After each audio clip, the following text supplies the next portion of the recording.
فلا تقل لهما أف। এক নম্বর হইল যে আমি আপনি আব্বা আম্মার সাথে যে কথা বলবো, সে কোনো কারণে রাগ হয়ে গেলে আমাকে যদি কোনো কিছু বলতে চায় তখন উফ শব্দ বলা যাবে না। ওয়ালা তাকুল লাহুমা উফ ওয়ালা তানহারহুমা। দুই নম্বর দায়িত্ব হইল আমাকে আপনাকে যুবক ভাইরা খেয়াল করেন, ও যুবতী বোনেরা খেয়াল করেন, আমাকে আপনাকে আল্লাহ তাআলা দ্বিতীয় দায়িত্ব দিয়েছে আব্বা আম্মার ব্যাপারে। ওয়ালা তানহারহুমা, তাদের সাথে ধমকি দেওয়া যাবে না, ধমকি দিয়ে কথা বলা যাবে না।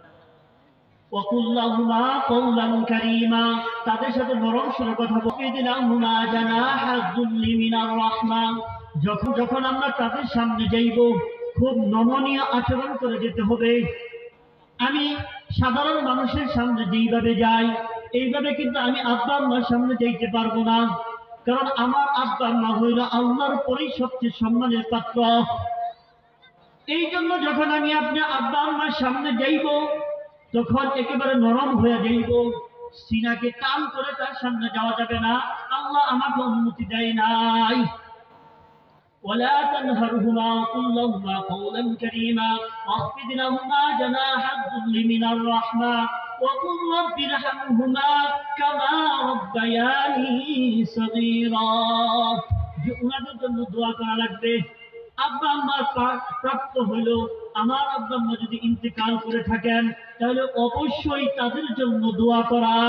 আল্লাহ দুনিয়াতে যেমন ভাবে আমাকে আপনাকে লালন পালন করেছে, আপনি তাকেও আল্লাহ তাআলা ওরকম সুখে শান্তিতে রাখিয়েন। এটা হইল দায়িত্ব। আমার আপনার যুবক ভাইরা খেয়াল করেন, যাদের মাতা পিতা আছে, আমার আপনার দায়িত্বকে আমি বুঝে পেয়েছি, তো পেয়েছি না। ধমকিতে কথা বলা যাবে না, উফ শব্দ বলা যাবে না, মারা তো দূরের কথা। এখন এমন পরিবার আছে যে সন্তান বাবাকে মারে না, সন্তান মাকে মারে না। এই সন্তান জান্নাত পাবে কোথায় পাবে?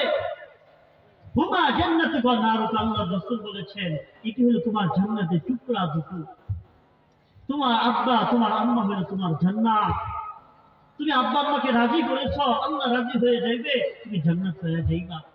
কিন্তু আব্বা আম্মাকে কষ্ট দিবা আর জান্নাতে আশা করবা, যতই তুমি নামাজ পড়ো না কেন একটু কঠিন কঠিন, কারণ আব্বা আম্মাকে খুশি করা লাগবে।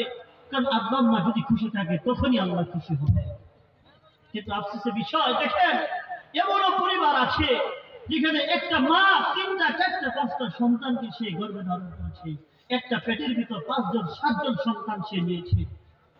কিন্তু আজকে এই সন্তানটা যখন বড় হয়, খেয়াল করে কথাগুলো বাস্তব, একটা মা তার গর্ভে 7 জন 5 জন সন্তান সে রাখতে পেরেছে, কষ্ট করে সে লালন পালন করেছে।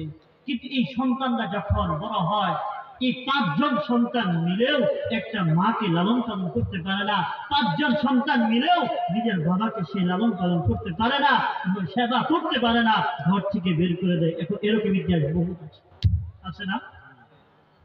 যখন তোমার কেউ ছিল না তখন ছিলাম আমি, এখন তোমার সব হয়েছে পর হয়েছি আমি।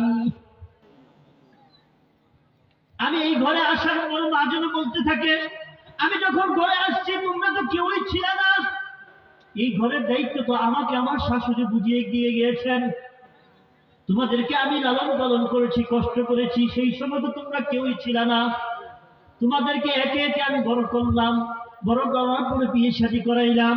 বাবারা খেয়াল করেন, বিয়ে শাদী করানোর পরে তোমাদের একের পর এক সন্তান হইল, তোমার বিবিসাব হইল, তোমার সন্তান হইল, তোমার শ্বশুর বাড়ি আত্মীয় স্বজন হইল। এতদিন পর্যন্ত আমি ছিলাম, এখন তোমার